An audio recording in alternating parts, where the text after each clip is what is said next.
Assalamualaikum warahmatullahi wabarakatuh. A'udzu billahi minasyaitonir rajim. Bismillahirrahmanirrahim. Alhamdulillahilladzi hadana lihada wa ma kunna linahtadiya laula an hadanallah. قال الله تعالى في كتاب الكريم أعوذ بالله من الشيطان الرجيم بسم الله الرحمن الرحيم ادع إلى سبيل ربك بالحكمة والموعظة الحسنة وجادلهم بالتي هي أحسن إن ربك هو أعلم بمن ضل عن سبيله wa huwa a'lamu bil muhtadin.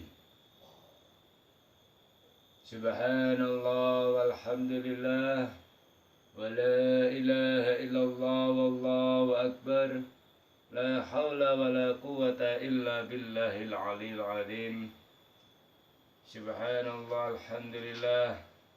Segala puji bagi Allah yang telah menganugerahi kita, yang telah memberikan karunia-Nya, yang telah memberikan nikmat-Nya kepada kita sebagai hamba Allah, nikmat Islam, nikmat iman, nikmat ihsan, dan kenikmatan kesehatan jasmani dan rohani. Subhanallah, alhamdulillah. Terima kasih Allah. Salawat dan salam mudah-mudahan tetap tercurahkan pada junjungan kita baginda Rasulullah sallallahu alaihi wasallam yang telah kita harap-harapkan nantinya illa yaumil qiyamah. Kemarin kita di episode sebelumnya membahas menelaah tercelanya membantu orang yang zalim. Di sini episode meneruskan terkait episode sebelumnya. Rasulullah telah bersabda, A'udzubillahi minasyaitonirrajim. Bismillahirrahmanirrahim.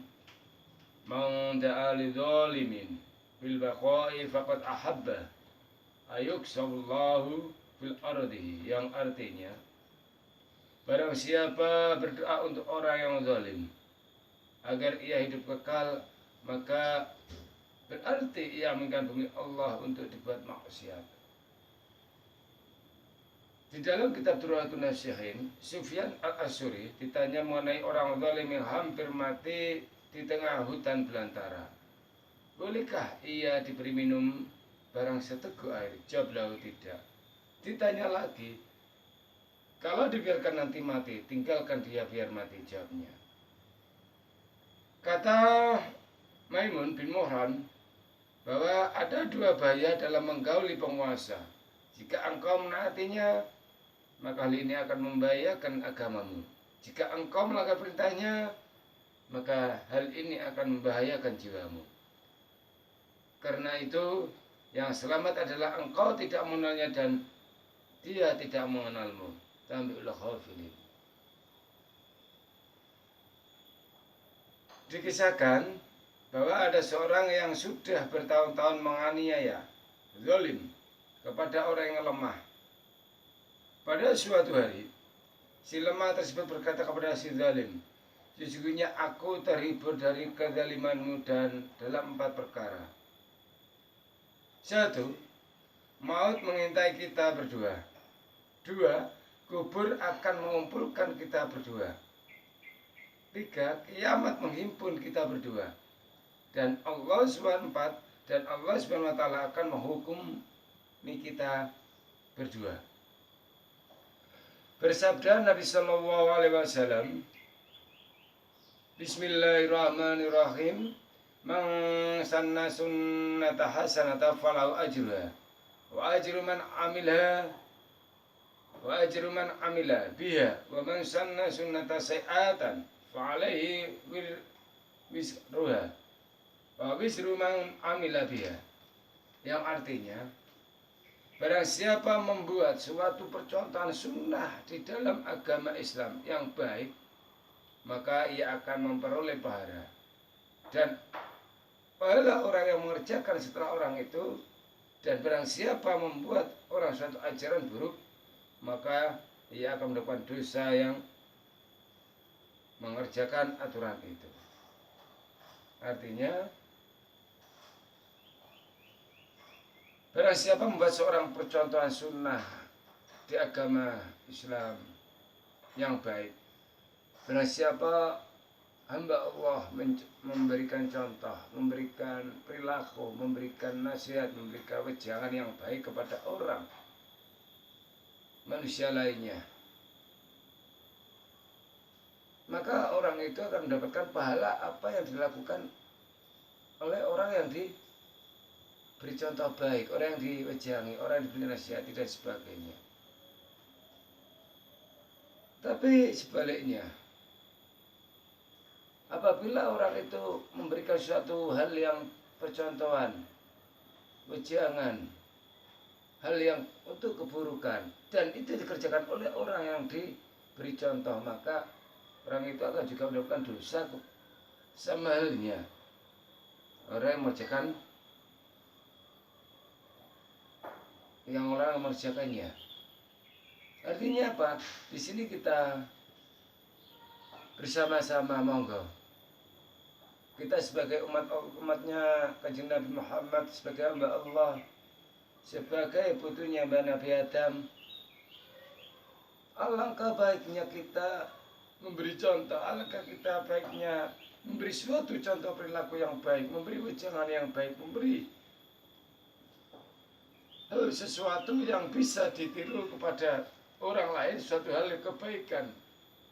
Dimana ketika orang itu melakukan apa yang kita contohkan, apa yang kita wejangi, apa yang kita nasihatkan, itu dia melakukan sesuatu, mengerjakan kebaikan, maka pahala orang yang mengerjakan itu juga kita akan mendapatkannya. Namun sebaliknya, ketika kita memberikan contoh, memberikan nasihat, menyuruh hal yang untuk ketidakbaikan, ketidakbenaran, maka dosanya pun akan tertimpa kepada kita. Karena orang tersebut adalah mengerjakan apa yang kita suruh, atau kita mengerjakan, atau kita nasihati. Monggo kita sebagai hamba Allah, alangkah lebih baiknya sama-sama ucapnya, sama-sama berperilaku, sama-sama mengeluarkan tenaga, sama-sama menggerakkan fisik, kita lakukan dengan hal yang untuk kebaikan, untuk kebajikan, untuk kebenaran terhadap manusia lainnya, terhadap hamba Allah yang lainnya. Sama-sama berucapnya, sama-sama mengerjakannya. Alangkah lebih kita melakukan hal yang baik. Supaya apa? Supaya ketika orang lain itu melihat kita, mencontoh kita, manut, taat pada wejangan kita, memberi arahan yang baik, akhirnya orang mengerjakan itu menjadi ikut apa yang kita kerjakan, maka kita akan memberikan pahala dari Allah Subhanahu wa Ta'ala. Selama dia mengerjakan baik, maka kita akan terus mengalir pahala itu, daripada kita mengerjakan suatu contoh, mengerjakan suatu hal, memberikan jangan hal yang jelek. Karena Rasulullah telah bersabda, tadi sudah saya sebutkan, Bismillahirrahmanirrahim, man sanna sunnata hasanatan falahu ajruha wa ajru man amila biha wa man sanna sunnata sayi'atan fa'alaihi wizruha wa wizru man amila biha. Mudah-mudahan kita termasuk, mudah-mudahan kita tergolong orang-orang yang selalu berbuat kebajikan.